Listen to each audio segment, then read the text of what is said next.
I was recently getting out of an abusive relationship. I was married for 3.5 years and finally found a way out.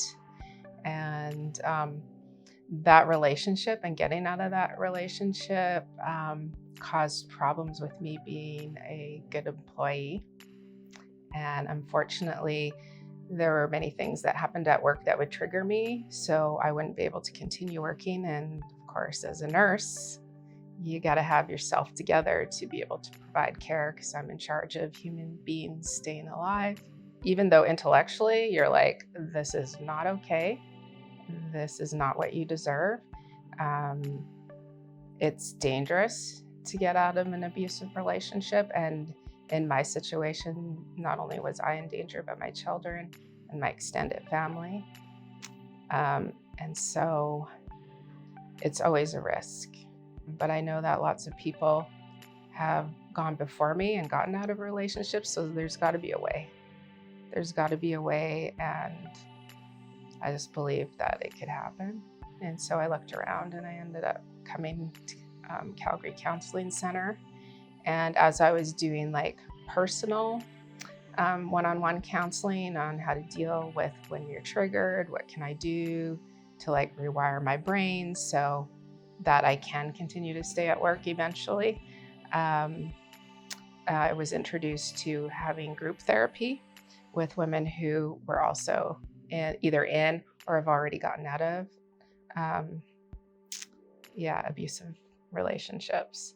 I feel like the people here are trained and there's always somebody behind the person you're meeting with. So even if you have someone who they're an intern and they're just new at it, they have someone who's backing them up, who they can go to for resources. So you kind of get the best of both worlds because there's a team environment here. And a lot, like in the group, there was always 2 people. So if you didn't click with one person, then you could click with the other one maybe. A lot of people don't understand how you even get yourself involved with someone who treats you so badly. Like a lot of people don't understand that that's not your fault. And I think a lot of people feel like it's their fault. And I think I went through that a little bit. Like, wow, how dumb was I not to see any red flags or not to be aware that there were red flags to see, those kind of things. So there's definitely a lot of shame involved around getting help.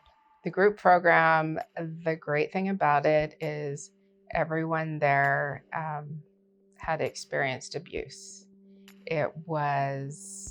Nobody was sitting there going, oh, I can't believe you fell for that, or I can't believe that happened to you, or I can't believe, all those things. People, they can't wrap their mind around it.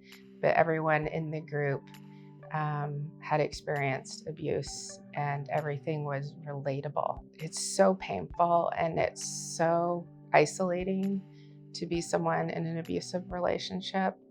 And it destroys you. It really destroys a lot of you. But there's a way that if you harness it, that destruction, that brokenness can be healed and you can become even more of the person already know you are. A step. That's all it takes. And then you build on it. You don't have to look, what am I going to look like a year and a half from now?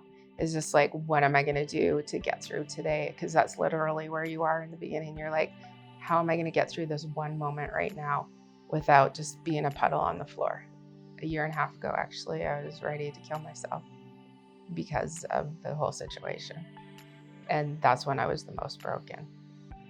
And when I went on the healing journey, that's when I came here and did some of that. And like now, like no thoughts of like, wow, like it's who I was then and who I'm able to show up as now is like night and day.